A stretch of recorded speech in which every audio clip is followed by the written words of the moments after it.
messieurs, bonsoir. C'est avec un réel plaisir que nous vous recevons ce soir au studio A de Africa News Multimédia TV. Nous avons ce soir en studio un invité. Nous sommes deux, je voudrais dire. Je suis avec notre consultant maison qui est aujourd'hui notre invité. Et vous savez très bien que au fil des années, les activités de nos Africains sur le continent comme en Europe s'étaient focalisées sur la CPI. Et aujourd'hui, je reçois le frère et consultant, mais en même temps, comme vous le savez, qui est un leader politique panafricaniste bien connu, le frère Simao Bruno, porte-parole de la coalition panafricaine Libérer Gbagbo, Libérer l'Afrique. Notre sujet d'aujourd'hui se porte essentiellement sur la libération du président Laurent Gbagbo et du ministre Charles Goudé. Ils ont passé de nombreuses années à la CPI dans les geôles de La Haye. Ils ont été d'abord acquittés, ensuite libérés.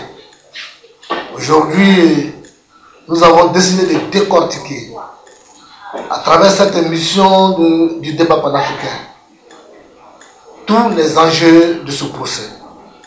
Nous allons également parler de l'avenir, de la situation internationale. Sans plus tarder, cher frère Bruno Simao, bonsoir. Bonsoir Africa News Multimédia. Merci de nous recevoir encore une fois pour le débat panafricain. Nous avons décidé donc, comme tu le sais très bien, de vous inviter à parler aujourd'hui. Vous savez très bien que la libération du président Laurent Gbagbo à la CPI arrive. Pour certaines personnes, beaucoup sont surpris, aussi bien ses partisans que ses adversaires, aussi bien les Africains, les Ivoiriens que les Occidentaux. Beaucoup de personnes sont surprises, mais beaucoup aussi s'attendaient à cette libération. Et aujourd'hui, on peut dire que la libération sous condition a aussi créé beaucoup d'éléments d'inquiétude, de questionnement.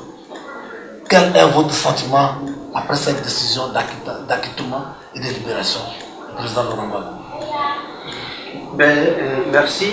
Je voudrais d'abord dire au nom de tous ceux qui se sont engagés avec nous quand nous lancions la coalition Libérer Gbagbo, Libérer l'Afrique. Je voudrais leur dire merci. Je voudrais dire merci pour leur engagement. Merci pour tout ce qui a été fait en Côte d'Ivoire, dans tous les pays de l'Afrique de l'Ouest, mais aussi en Europe, et surtout à la diaspora africaine, à la communauté ivoirienne vivant en Europe. Nous voulons adresser tout notre satisfaction et dire combien de fois nous avons été heureux de les voir se battre pour cette cause qui a abouti à la libération du président Laurent Gbagbo. Libération sous condition, après un prononcé qui avait recommandé l'acquittement et la libération immédiate. Cette cour, depuis le début, nous a installé dans toutes les incertitudes, dans toutes les incongruités et dans tous les schémas possibles, parce que nous étions convaincus que si c'était une cour pour faire du droit, pour dire du droit, ben Laurent Gbagbo n'aurait pas fait 3 jours à la CPI. Mais vous savez, il y a eu un très long procès, 5 ans d'instruction, 2 ans de procès, 85 témoins qui devaient se remplacer pour ne rien dire, parce qu'en fait les témoins à charge se sont révélés être des témoins à décharge. On a eu toutes les contradictions possibles. On a eu des témoins et non des moindres, comme les plus hauts responsables de l'armée en ce temps, qui sont venus ne pas reconnaître des documents, qui sont venus remettre en cause des signatures qui leur avaient été attribuées. Il y a eu tout dans ce procès et ça a été pour nous l'occasion de voir que c'était purement et simplement une instrumentalisation, c'était plus sauf du droit. On a assisté à une parodie. Aujourd'hui, il y a la décision sous condition, mais on prend avec pincette. C'est une petite bouffée d'oxygène pour le président Laurent Gbagbo que je retrouve en dehors de la prison.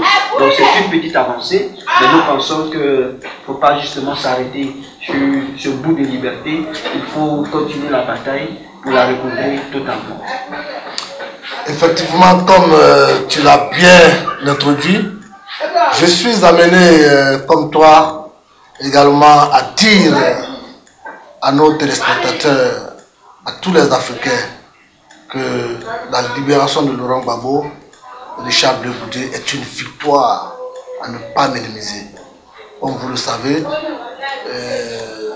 de ma mémoire de combattant d'Africains, c'est l'une des premières fois où les Africains prennent la victoire sur le champ du droit contre ces gens, contre le capitalisme, contre l'Occident, contre la néocolonisation qui s'abat sur nos pays. C'est la première fois où, aux yeux de tout le monde, j'aurais pu dire en live, parce que ce procès s'est passé en direct, peut-être c'est parce que ça s'est passé en direct qu'ils n'ont pas pu changer les choses. Parce que nous avons été témoins pendant le procès du président Laurent Gbagbo et de Charles Blé Goudé. L'ensemble, je dis bien l'ensemble des témoins à charge ont été incapables de prouver qu'il y avait un plan commun de la part du président légitime de la Côte d'Ivoire en 2010-2011 de se maintenir au pouvoir. Au contraire, tous les témoins qui sont passés devant la CPI ont démontré que ce monsieur était un monsieur de paix, était un monsieur tranquille, était un monsieur légitime, était un monsieur bon. Nous avons eu la preuve pendant ce procès qu'il n'a jamais donné d'ordre à aucun militaire de tuer une ethnie ou bien une religion ou une autre. Donc pour nous, c'était en écoutant, en entendant la chambre de première instance acquitter le président Laurent Gbagbo et ordonner sa libération. Pour nous, ce n'était pas seulement une bouffée d'oxygène, c'est une victoire que les Africains doivent savourer. Parce que c'est une victoire qui leur dit que quand on se bat, quand on lutte avec détermination, on peut avoir la victoire même contre les gens les plus injustes, contre le système le plus macabre qu'est le néocolonialisme et l'impérialisme qui sévit actuellement contre nous. Les dictatures que nous avons eues dans nos pays africains ont été toujours soutenues par ces gens. Mais les présidents que nous avons eus, qui se sont battus pour la libération, qui se sont battus pour la souveraineté africaine, ont tous été tués, assassinés. Depuis Lumumba jusqu'à Kadhafi. Donc le cas de Laurent Gbagbo, qui n'est pas une exception parce qu'il a subi les bombes. Et c'est parce que les bombes n'ont pas pu le tuer qu'on n'a pu le trouver vivant et qu'on l'a jeté en prison pour le faire oublier. Donc aujourd'hui, cette victoire est une victoire de tous les démocrates, du monde entier qui ont soutenu, qui ont cru, de toute la presse, de tous les Africains. Je dis bien tous les Africains qui ont soutenu ce combat. Donc comme toi, cher frère, je ne voudrais pas vraiment bouder cette victoire du président Laurent Gbagbo, parce que après tout ce dont on va parler, qu'il a été libéré sous condition, pour moi, c'est normal. Parce que dans tout procès, on peut interjeter appel après la décision de la justice, du juge, et madame la procureure Fatou Bensouda va faire appel lorsqu'elle va recevoir comment on appelle ça, la décision écrite de la première instance. Donc pour nous, nous n'allons pas bouder notre victoire. Et nous n'allons pas également aussi dormir sur nos lauriers, parce que la lutte continue. Et c'est pourquoi, en allant en Belgique, le président Laurent Gbagbo, je le sais, j'en suis convaincu, il y va, parce qu'il est convaincu qu'il ne va pas trop durer là-bas, qu'il va rejoindre son pays. Et donc, sur ce, je voudrais donc sur ce point-là te demander, qu'est-ce que tu penses du choix de la Belgique? Certaines personnes auraient pu dire encore la Belgique, ou bien c'est normal que ce soit la Belgique? Bon, je veux dire sans état d'âme, de toute façon, un État comme un autre aurait pu accepter de recevoir le président Laurent Gbagbo. Je veux dire, du point de vue du droit, du point de vue de la conduite de ce procès, la communauté internationale s'est bien rendue compte qu'elle n'avait pas affaire à un bandit, qu'elle n'avait pas affaire à un tueur, à un génocidaire. Et donc, je veux dire, le prononcé de l'acquittement et de la libération sous condition ne faisait que faciliter les choses. C'est vrai que la Belgique est le cœur de l'Union européenne et de beaucoup d'institutions internationales et aurait pu permettre de faire certaines analyses, mais je pense pour moi qu'il n'y a pas à s'inquiéter outre mesure. Ce pays a accepté, c'est heureux de le savoir, et de continuer de rester mobilisé et de souhaiter qu'il en soit de même pour le ministre Charles Goudé qui pour le moment n'a pas encore eu un territoire d'accueil, un pays pour le recevoir. Donc pour nous, la Belgique, c'est un pays aussi qui a une histoire et qui a une longue histoire avec l'Afrique et donc qui contient une forte communauté africaine, une diaspora bien représentée. On dirait bien la Belgique, c'est tout comme la France pour les Ivoiriens, c'est une partie de la communauté africaine que je retrouve de manière assez représentative dans ce pays et donc le président n'est pas déconnecté. Oui, on peut le dire, mais aussi je voudrais à ta suite ajouter que le ministre Charles Goudé n'a pas encore eu de pays pour l'accueillir, mais je ne suis pas du tout inquiet. La chose la plus importante est qu'il soit libéré. Qu'il soit en France, ou bien en Hollande, ou bien aux États-Unis, il est libéré. Mais au pire des cas, il peut demander à rentrer chez lui, puisqu'il n'est pas écrit, il n'est pas interdit qu'il parte. En tout cas, on ne l'a pas encore signifié. S'il n'y a pas de pays pour l'accueillir en Europe, mais on peut l'accueillir à Guibéroua ou bien à Touba. Donc, je me dis qu'on n'a pas à s'inquiéter. Le ministre Charles Goudé aura un pays d'accueil et où il est là, s'il peut respirer l'air de la liberté, qu'il en profite parce que ce soit en France ou bien que ce soit en Belgique ou bien en Suisse, en tout cas, il aura un pays très bientôt. Je ne veux pas donc m'attarder sur ce point. Je voudrais sur ce point introduire la question même de l'appel. Parce qu'ils sont maintenus en liberté conditionnelle parce que le procureur doit faire appel. Parce qu'elle n'a pas encore reçu la décision écrite de la chambre, la première chambre. Moi, je voudrais, sur ce point, être suffisamment clair avec les Africains. Nous sommes dans un combat, nous sommes dans un procès politique. Et je voudrais être clair avec la CPI et avec nos frères africains. Ce procès qui s'est passé devant nous, auquel nous avons assisté, est un procès où les différents témoins à charge sont déjà passés. Et mieux que nous, la procureure Fatou Bensouda, avec son acolyte prédécesseur au Campo, ont fait un travail que tout le monde a vu. Ils ont supposé, ils ont pris des rumeurs, ils ont colporté des tas de mensonges, ils ont superposé des imaginations à la RDR, à la DOSO, et ils sont allés constituer un dossier qui d'abord n'avait pas été retenu comme suffisamment étoffé, et on leur avait donné un an en plus pour qu'ils aillent étoffer leur dossier. Mais malgré cela, après tout le procès, nous avons les preuves que ce dossier n'était pas consistant. Et mieux, c'était cette même chambre de la CPI qui a invité les avocats de la défense à introduire une demande d'acquittement. Il ne faut pas l'oublier. Ça, c'est une grande première pour nous, pour tous ceux qui ont suivi ce procès. On a constaté que c'est la CPI qui a demandé qu'on introduise une demande d'acquittement. Et lorsque cette demande a été faite, que ce procès a eu lieu, nous avons vu. Je voudrais donc sur ce pas inviter la CPI d'arrêter de faire perdurer le massacre. Ce dossier du président Laurent Gbagbo est devenu en fait le procès de la France-Afrique, le procès des impérialistes, le procès de l'Occident. S'ils veulent que ça continue, ce serait toujours pour discréditer la CPI et pour nous perdre le temps.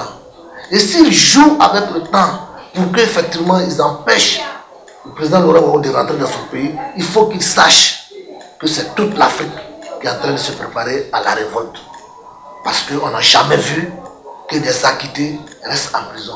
On n'a jamais vu que des innocents restent en prison. Et nous savons qu'en Côte d'Ivoire, Laurent Gbagbo fait désormais partie des victimes.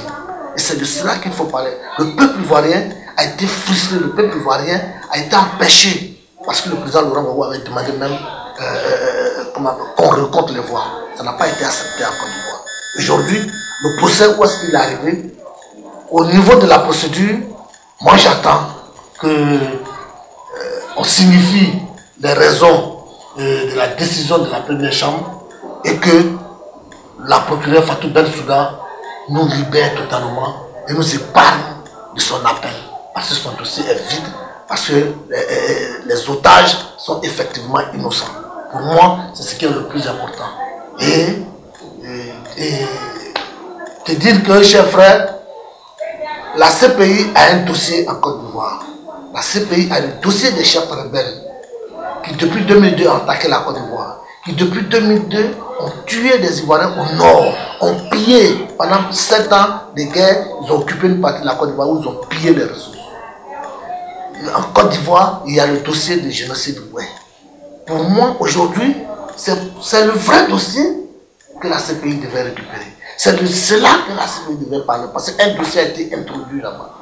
Et donc, c'est sur ce plan-là que je voudrais, chers frères, t'interpeller pour dire que la campagne Laurent Gbagbo, libérer l'Afrique, a vu juste lorsque vous étiez en train de dire que la Côte d'Ivoire doit être libérée, l'Afrique doit être libérée à travers ce procès. Et avec ce que je viens de dire, avec la réalité, est-ce que vous pensez que ce procès-là, le président Laurent Gbagbo peut avoir une suite, un appel avec Fatou Bensouda et que ça doit continuer comme ça? Ben, depuis le début, nous avons été installés dans deux alternatives. La première, c'était l'alternative du droit à la CPI. Et du point de vue du droit, nous savions que le dossier il était vide et que s'il s'agissait de dire le droit, que le président Laurent Gbagbo serait libéré le plus rapidement possible. La deuxième alternative, c'était l'alternative politique. Et du point de vue politique, nous savions que la Cour pénale internationale est dans notre conscience de panafricain la suite des camps de concentration, des camps de déportation. Nous avions dit en son temps que le président Gbagbo n'était que le nouveau Samori Touré déporté, le nouveau Béhanzin déporté, n'était que les nouveaux résistants à l'image de tous ceux qui se sont opposés à la pénétration coloniale et à l'esclavage.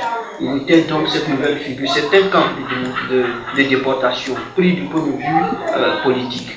Et donc, là-bas, il s'est joué la perpétuation de la culture impérialiste pour mettre à genoux tous les résistants et tous les souverainistes africains. Ce qui se passe aujourd'hui, c'est de dire clairement que pour nous, au niveau de la coalition, nous faisons confiance au droit qui va reprendre. Vous disiez tout à l'heure que ce procès était retransmis en direct. Au cas de déportation, quand Samori était déporté, quand Béhanzin était déporté, les choses se faisaient en catimini, en 4 murs. Les impérialistes et les colons faisaient ce qu'ils pouvaient. Aujourd'hui, la force de la communication aidant, les réseaux sociaux aidant, nous sommes quand même à l'ère des nouvelles technologies d'information de la communication. Ce procès a été retransmis en direct. Au passage, nous saluons Africa 24 et tous ceux qui se sont mobilisés pour permettre donc à ce procès d'être suivi. Africa News Multimédia a joué un rôle assez important dans cette retransmission. Et puis donc, il ne pouvait pas avoir d'issue du point de vue du droit que de libérer le président Laurent Gbagbo. Acquitter le président Laurent Gbagbo et exiger sa libération immédiate, c'était le prononcé en première instance. voulait dire tout simplement qu'il n'y avait pas de charge, qu'il était libre et qu'il fallait donc chercher les coupables ailleurs. Ça voulait dire que tout le dossier qui a été monté par Moreno Ocampo, repris par Fatou Bensouda, était vide et qu'il n'avait rien. Donc tout ce qui se tracasse après la libération sous condition, l'appel en vue, tout ce qu'on attend, va forcément prendre, si nous nous situons dans le cadre du droit, mais une issue très favorable pour nous. Mais si la résurgence politique étouffe le dossier, on va encore traîner en longueur. Parce que 5 ans d'instruction du dossier, 2 ans de procès, c'était perdre de temps inutilement au président Laurent Gbagbo. Et on est dans une procédure farfelue où on risque, avec les appels en vue, de se retrouver à 18 mois après, disons à 2 ans après ou à 3 ans après, et justement pour ne pas permettre au président Laurent Gbagbo de se présenter, s'il en avait le souhait, aux candidats aux élections présidentielles de 2020. Voici l'enjeu pour nous. Et par rapport à cela, la coalition donc initie une nouvelle campagne. Nous sommes sur les pieds de guerre pour enclencher un autre combat. Nous avons la liberté, mais ce n'est pas la liberté totale. Elle est sous condition et pour nous, Laurent Gbagbo a été bloqué par les 85 témoins. Il a été libéré par la première chambre et donc il faut continuer. Pour nous, la bataille afin que le président Laurent Gbagbo se retrouve chez lui pour pouvoir continuer la politique parce que c'est ce qu'il s'est fait. Donc au niveau de nos actions, nous en parlerons tout à l'heure. Ok. Mesdames et messieurs, à ce point de notre débat, je voudrais donc dire aux Africains que nous sommes dans un combat permanent. Et à chaque fois qu'il y a des acquis, il faut que les Africains analysent à froid et tranquillement. Nous avons eu ce qu'on appelle une victoire à mi-parcours. Ce n'est pas encore la victoire que nous recherchons. Vous le savez que le président Laurent Gbagbo est sorti avec le Blé Goudé d'une prise d'otage vraiment sans fondement. Mais vous voyez l'aisance avec laquelle l'Occident réussit à habiller le mensonge avec le droit. Vous voyez avec quelle tranquillité les néocolonialistes se comportent comme s'ils étaient dans un monde normal, comme s'ils étaient en train de faire un procès normal. Pourtant, c'est un procès politique, c'est une cour de coercition, c'est un goulag pour Noirs, pour Africains souverainistes. Donc aujourd'hui, pour nous, nous devons remonter la pente. Nous devons nous concentrer sur ce qui est l'essentiel pour nous. L'essentiel pour nous est que nous sommes convaincus que la CPI ne peut pas empêcher, quel que soit ce qu'ils ont envie de faire, ne peut pas empêcher le président Laurent Gbagbo de rentrer en Côte d'Ivoire dans les prochains 3 mois. J'ai la conviction que les Africains resteront mobilisés, que les Africains continueront de manifester partout pour dire que nous nous attendons à la libération totale et définitive de ces otages. Nous attendons que rapidement, le plus tôt possible, justice soit faite, que les gens qui ont été acquittés rentrent chez eux. Mais mieux, je voudrais attirer l'attention donc des uns et des autres pour que la situation sur laquelle les Ivoiriens et les Africains étaient concentrés, ils se disaient que pendant ce procès, s'il devait y avoir procès, c'était la question des tueries, des génocides, des assassinats qui ont été matérialisés par des preuves. C'est ce qu'on a appelé en Côte d'Ivoire le génocide Oued. Il y a des preuves qu'un millier d'Ivoiriens à l'ouest à Douala ont été tués en un jour. Il y a des preuves qu'en Côte d'Ivoire, depuis la guerre des Sorodium, des Ouattara, des Chérif Ousmane, Alassane Ouattara et autres, il y a eu de nombreuses populations à l'ouest, à Naïbli, à Guitrozon, à Guiglou et partout dans l'ouest, partout dans l'ouest de la Côte d'Ivoire, et qui ont été chiffrés à plus de 13 000 morts dans l'ouest de la Côte d'Ivoire. Donc ce n'est pas seulement même les 1000 morts du Turquie. Il y a eu des preuves que cette rébellion a commis un massacre en Côte d'Ivoire. Pour nous, lorsque on voit la situation, on se dit que si la CPI était sérieuse, c'est sur ça qu'elle allait se concentrer. Si la CPI était sérieuse, elle voulait parler de droit, c'est sur ça qu'elle allait s'appesantir. Et donc, je suis amené donc, à te demander, pour dire que vous qui avez, à travers la coalition Libérer Gbagbo, Libérer l'Afrique, compris que c'est la question même de la libération de l'Afrique qui est en jeu. Nous avons ici, aujourd'hui, des éléments où on nous dit qu'en Côte d'Ivoire, au lieu de 3000 morts dont on a parlé de crise post-électorale, mais qu'en vérité, il y a eu près de 30 000 morts en Côte d'Ivoire à cause de cette rébellion. Donc il y a vraiment de quoi s'inquiéter, il y a vraiment de quoi s'apaisanter sur la situation ivoirienne. Et je suis donc amené à te demander qu'est-ce que vraiment vous comptez faire pour que effectivement la CPI, si elle est sérieuse, s'apaisantisse sur la situation ivoirienne. Et qu'on ne puisse pas tolérer que les gens acquittés restent encore dans les liens de la détention à l'air libre. Alors tout de suite, deux actions. Le génocide d'Ouai a été suffisamment documenté.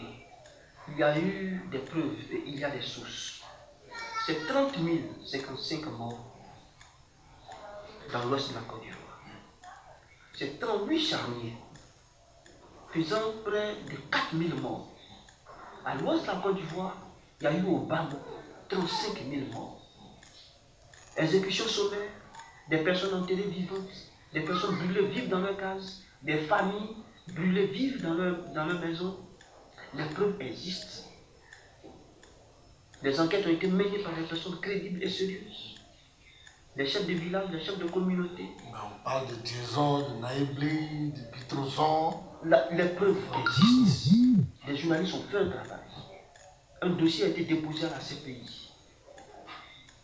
Et on nous parle de 3 000 morts dans la crise ivoirienne. Avancé par qui? Par quelle institution? Qui a avancé les 3 000 morts? Et ça a été repris en boucle. Et quand on parle de la crise ivoirienne, on parle de 3 000 morts. Mais la crise ivoirienne, c'est plus que ça. C'est pour cela que nous voulons mener deux actions urgentes. Une action au niveau de la CPI, mais une action en direction de l'Union africaine, parce que nous continuons de revendiquer notre collaboration souverainiste. L'Union africaine doit pouvoir se saisir de ce qui s'est passé en Côte d'Ivoire en instaurant une cour spéciale pour savoir ce qui s'est passé en Côte d'Ivoire, pour que les responsabilités soient prises. Vous savez que dans notre position, nous n'accordons aucun crédit à la CPI. Ce que nous aurions pu demander au niveau de la CPI, c'est que la CPI elle-même, en tant qu'instance, puisse récuser pour probité douteuse, pour moralité, je veux dire douteuse, les deux procureurs qui se sont penchés sur le cas ivoirien, Moreno Ocampo et Fatou Bensouda, mais qui n'ont pas pu faire un travail de droit et qui sont allés au QG d'un candidat, à l'occurrence à l'hôtel du Golfe, où ils ont pris leurs experts en balistique, où ils ont pris leurs experts, je veux dire, dans tous les domaines. Ils ont fait un dossier farfelu et ce n'est pas, je veux dire, à l'endroit du droit et des juridictions internationales. Demandons à la CPI de pouvoir laver son image en recusant, en remettant en cause le travail qui a été fait par Bensouda et par Moreno Ocampo, ne serait-ce que pour redorer son blason. Mais nous autres, nous disons qu'il faut poursuivre Fatou Bensouda, qu'il faut poursuivre Moreno Ocampo. Il faut les poursuivre. Si les statuts de Rome ne prévoient pas dans leurs dispositions une remise en cause du personnel de cette juridiction, il faut trouver avec tout ce qu'il y a comme organisation internationale de droits de l'homme la manière de pouvoir poursuivre Fatou Bensouda et Moreno Ocampo, parce que nous avons assisté en direct et nous avons vu que c'était de l'acharnement. Il y a même un conflit d'intérêts entre ces personnes que nous avons citées. C'est là que nous parlons de moralité douteuse, des documents existent que nous avons brandis, mais il est clair que quand même l'époux de Fatou Bensouda, M. Bensouda, a des intérêts avec le gouvernement ivoirien. C'est un homme d'affaires marocain qui a des entrées, qui fait des affaires avec la Côte d'Ivoire. Ne serait-ce que ce lien, je veux dire, de mariage, ce lien civil, ne permettait pas à Fatou Bensouda de se retrouver dans la peau d'une procureure pour une affaire qui concernait la Côte d'Ivoire. Pour d'autres dossiers peut-être, mais pour la Côte d'Ivoire, ce n'était pas bien et ce n'était pas indiqué que ce soit elle qui clôt cette affaire. Au niveau donc de l'Union africaine, il y a eu un soupçon les États africains s'étaient manifestés, avaient souhaité quitter la CPI. Nous les encourageons à quitter la CPI, nous encourageons à ne pas se reconnaître dans cette institution et à créer une cour. Vous savez, la Côte d'Ivoire, le premier charnier, c'est juste après l'élection du président Laurent Gbagbo qu'on a appelé le charnier de Yopougon. Il n'y a jamais eu cette affaire pendant qu'il était au pouvoir. Les opposants qui sont aujourd'hui aux affaires lui ont dit que c'était Laurent Gbagbo qui avait fait le génocide de Yopougon. Mais quand ils sont venus aux affaires, ça fait 8 ans qu'ils sont là. Il n'y a pas eu un début de preuve pour dire effectivement que cette affaire, c'est Laurent Gbagbo qui avait fait. Donc on veut bien savoir, ce sont les premiers actes de la rébellion déjà, de la rébellion rencontre. Mais après ce charnier de Yopougon, il y a eu les 45 gendarmes exécutés de manière sommaire, enterrés vivants d'Aboité. Il ne faut pas oublier, et les gendarmes égorgés. Dans la prise post-électorale, je ne vous parle pas des danseurs d'Adianou, dans la prise post-électorale, il y a eu des militaires qui ont été incendiés dans un immeuble à Yopougon, à Bobo. Il y a eu les exécutions sommaires dans Nokwa-Kouté. Il y a eu les 3000 morts dont on parle, c'était ceux qui étaient autour de la résidence. Mais combien de morts y a-t-il eu à Yopougon? Combien de morts y a-t-il eu à Daloa, à Gaïwa, à Issia? Partout on a pensé qu'il y avait un fief de programme. Combien de morts y a-t-il eu? Donc il y a une liste sur lesquelles on ne peut pas fermer les yeux et qui constitue pour nous le véritable combat à mener maintenant. C'est pour cela que nous disons qu'il faut rester vigilant dans ce combat parce qu'il ne fait que commencer. Les forces de l'ONU avaient notamment pour mandat de protéger les populations civiles, et c'est une chose qu'elles n'ont pas faite. Nous reconnaissons qu'elles étaient confrontées à des obstacles extrêmement graves, mais dans le cas de Douékoué, par exemple, où des centaines de personnes ont été tuées, il y avait un camp de l'ONUCI à 1 kilomètre de là, et ils n'ont pas bougé, non seulement le jour du massacre, mais dans les jours qui ont suivi. Quand on voit le soldat à casque bleu, les yeux fermés ici, alors que les chasseurs d'oiseaux, donc, qui ont fait partie des personnes qui ont fait ce grand massacre à Douékoué le 29 mars, ces chasseurs d'oiseaux passent en toute impunité, justement, derrière ce soldat casque bleu, les yeux fermés. Donc c'est effectivement assez symbolique de ce qui s'est passé à Douékoué, un massacre commis par les forces pro-Ouattara, avec les casques bleus qui ne sont pas intervenus ce jour-là.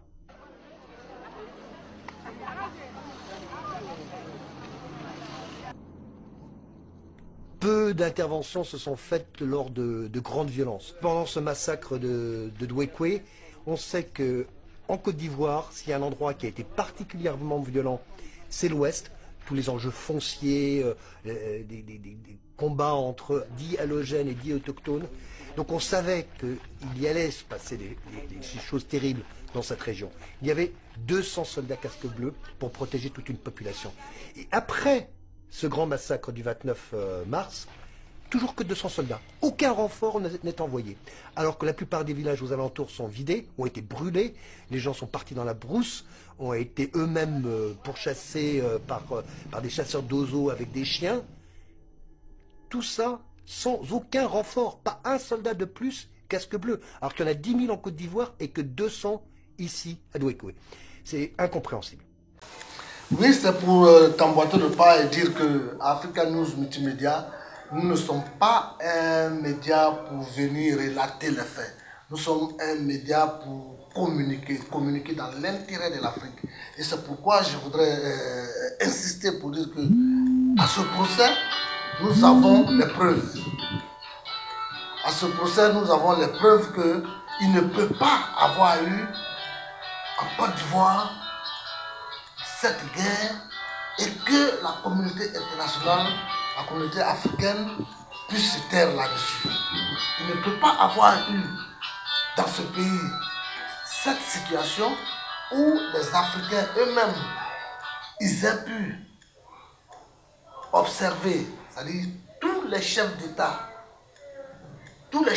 africains, à un moment donné, avaient parlé de leur sortie de la CPI. Nous avons vu comment la CPI a été ébranlée. Et puis un coup, silence radio. Nous voulons interpeller les Africains pour dire que le combat qui est en cours, ce n'est pas un combat des présidents ou des élites, c'est un combat des peuples. Ce sont les peuples qui mettent en mission des députés, des ministres et des présidents. Nous devons demander à nos chefs d'État, s'ils nous représentent, de sortir de la CPI. Parce que cette CPI-là, les États-Unis ne sont pas là-dedans. cette CPI, la Chine n'est pas là-dedans, l'Inde n'est pas là-dedans, la Russie n'est pas là-dedans. Et la plupart des pays qui comptent, ils savent qu'elles ont une souveraineté. Ces nations-là qui savent qu'elles ont une souveraineté ne sont pas partie prenante de la CPI. Donc nous doutons de la capacité de la CPI de juger et de trouver la vérité dans le cas du génocide Woué, qui pour nous est un cas emblématique pour toute l'Afrique. Il y a eu d'énormes génocides dans différents pays, dans l'histoire de l'Afrique. Et aujourd'hui, avec le cas de la Côte d'Ivoire, où il y a une demi-victoire, parce que je n'appelle pas ça comme c'est une demi-victoire, il faut libérer totalement ceux qui ont été pris en otage pendant de nombreuses années à la CPI. Il faut les dédommager, mais il faut que l'Afrique pense à instituer sa Cour internationale panafricaine de justice sur le génocide Woué. C'est à cela que moi je peux espérer une vérité pour le cas de la Côte d'Ivoire.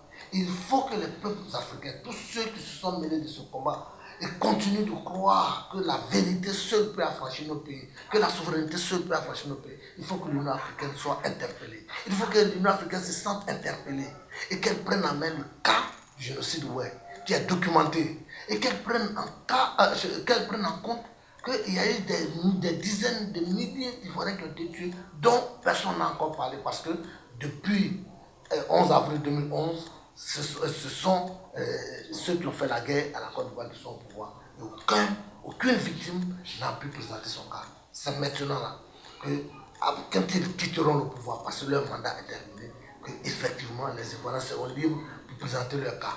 Ceux qui étaient en exil rentreront, et puis maintenant on va parler des cas. Donc que ce soit le cas du génocide Woué, que ce soit le cas des milliers d'Ivoiriens qui ont été tués, il faut que une cour spéciale africaine soit instituée pour juger, de connaître la vérité dans cette histoire. Sinon, la lutte continue. Et c'est pourquoi je voudrais donc m'arrêter sur ce point pour te dire, cher frère, que notre combat ne peut pas être un combat de mi-parcours, ce ne peut pas être un combat de moitié vérité et de moitié raison. Il nous faut aller jusqu'au bout, comme le président Laurent Gbagbo l'a dit. Allons-y jusqu'au bout. Il faut que la vérité éclate. Et sur ce point-là, moi je n'ai aucun doute, avec votre campagne, avec ce que également nous sommes donnés comme objectif, Africa News Multimédia, nous allons continuer ce débat, nous allons continuer cette campagne. Et c'est pourquoi je voudrais te donner la parole pour que tu nous donnes ton dernier mot sur ce qui doit être retenu de la libération du président Laurent Gbagbo et de la suite de ce combat. Vous avez la parole. Alors, au niveau de la coalition Libérer Gbagbo, Libérer l'Afrique, nous notons avec satisfaction que le président respire l'air de la liberté à nouveau, mais nous pensons que le combat pour nous prend une autre dimension. Elle devient plus dense, elle devient plus corsée, parce que nous voulons justement aller jusqu'au bout en empruntant au président Laurent Gbagbo cette phrase qui a été une phrase prémonitoire. Il faut justement aller jusqu'au bout, parce qu'il y a eu une certaine complaisance avec la Côte d'Ivoire, mais les regards étaient braqués, focalisés sur la CPI, il fallait qu'ils sortent de là. Mais la Côte d'Ivoire a été un état de non-droit pendant cette décennie qui est en train de s'écouler. On n'a pas parlé de la situation des prisons en Côte d'Ivoire, de l'univers carcéral en Côte d'Ivoire, de la DST et de tous ces mouroirs, de toutes ces personnes politiques, de toutes ces personnes militaires, de toutes ces personnes qui ont été sodomisées, qui ont été électrocutées, qui ont été charcutées, qui sont mortes juste après être sorties des prisons, de ces goulags, de toutes ces personnes qui sont mortes en prison et de toutes les personnes qui continuent d'être détenues, je veux dire, contre toutes les normes du droit. Il y a donc un travail immense, il y a un travail à faire. Et ce travail, nous voulons le faire au niveau sous-régional, au niveau de la Cour de justice de la CEDEAO, et nous voulons le transposer au niveau de l'Union africaine. Le droit est rendu au nom du peuple, et le peuple c'est bien nous autres. Au niveau international, à la CPI, le droit aussi est rendu au niveau du peuple, c'est-à-dire au niveau de la communauté internationale. Et nous faisons partie, je veux dire, de ces peuples. Nos pays ont ratifié, nos pays sont membres de beaucoup d'institutions. C'est vrai que pour la Côte d'Ivoire, en l'occurrence, elle n'était pas partie prenante au statut de Rome. Elle s'est retrouvée là-bas à l'instigation du président Sarkozy. qui est en mode impérialiste, en esclavagiste, a monté un pays comme le Nigeria. Curieusement, à la cour d'appel, on retrouve encore un autre Nigérian. Mais bon, bref, pour nous, l'Union africaine doit pouvoir se saisir. Nous allons faire tout ce qui est en notre pouvoir pour qu'il y ait une cour spéciale au niveau de l'Union africaine pour essayer de voir si le président Laurent Gbagbo a été acquitté. Et même s'il est libéré sous condition, ça veut dire que le dossier était vide. Qui donc a tué en Côte d'Ivoire? Qui donc a massacré en Côte d'Ivoire? Qui donc est responsable des 3000 morts reconnus sur le plan international? Et qui donc est responsable du génocide ouest, près de 34 000 morts? Qui est responsable de toutes les tueries pendant la crise post-électorale? Qui est responsable du désastre et de la désolation qui a suivi en Côte d'Ivoire? Nous voulons bien savoir et nous n'allons pas nous arrêter là-dessus. Le président Laurent Gbagbo a été libéré, c'est un citoyen. Il doit pouvoir rentrer dans son pays et se présenter aux élections de 2020. Ça sous-entend que cette année, nous devons batailler dur pour que dans les mois à venir, il puisse regagner son pays, un pays que nous n'avons jamais dû abandonner. Mesdames et messieurs, nous avons été très heureux d'être en compagnie de notre frère Simao, porte-parole de la coalition Libérer Gbagbo, Libérer l'Afrique. Nous sommes heureux parce que ce soir, nous avons été capables de dire que le président Laurent Gbagbo et Charles de Goudia ont été libérés. C'est la preuve que c'est le président Laurent Gbagbo qui a gagné ces élections. C'est la preuve qu'en Côte d'Ivoire, le droit n'a jamais été dit. C'est la preuve aussi que les Dogoblé et l'amiral Vagba Fossigno ainsi que tous les militaires qui sont en prison méritent d'être sortis de là, ou plutôt. C'est la preuve également que Carton Noir, un jeune cyberactiviste qui croupit et qui est en train de subir les électrocutions et les coups de poignard dans le ventre, mérite d'être libéré. C'est la preuve également que la Côte d'Ivoire aujourd'hui, qui est sur un pied et qui est dans l'inquiétude totale parce que tout le monde est sous perfusion, parce que tous les Ivoiriens qui sont au dehors ont peur de rentrer en prison, ceux qui sont en prison ont peur de mourir parce qu'ils subissent toute forme de torture. Nous sommes heureux parce que ce combat ne va pas s'arrêter là. Le président Laurent Gbagbo sortira.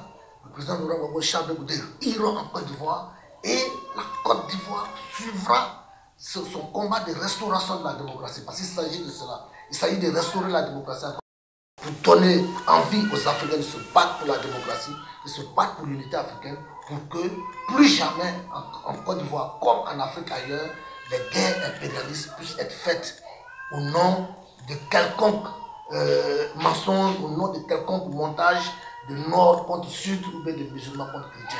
En Afrique, ça n'existe pas. Il existe des impérialistes qui nous imposent des guerres, qui nous imposent des génocides, qui nous imposent des crimes, qui nous imposent des coups d'État, qui nous imposent des djihadistes. Voici la vérité africaine. Mesdames et messieurs, merci d'être avec nous. Merci de nous avoir accompagnés jusqu'ici. Et nous vous donnons rendez-vous pour la prochaine fois. Je vous remercie. Merci beaucoup. Merci beaucoup. C'est moi qui Africa News Multimédia. Toujours. Ok. Bon. Ok.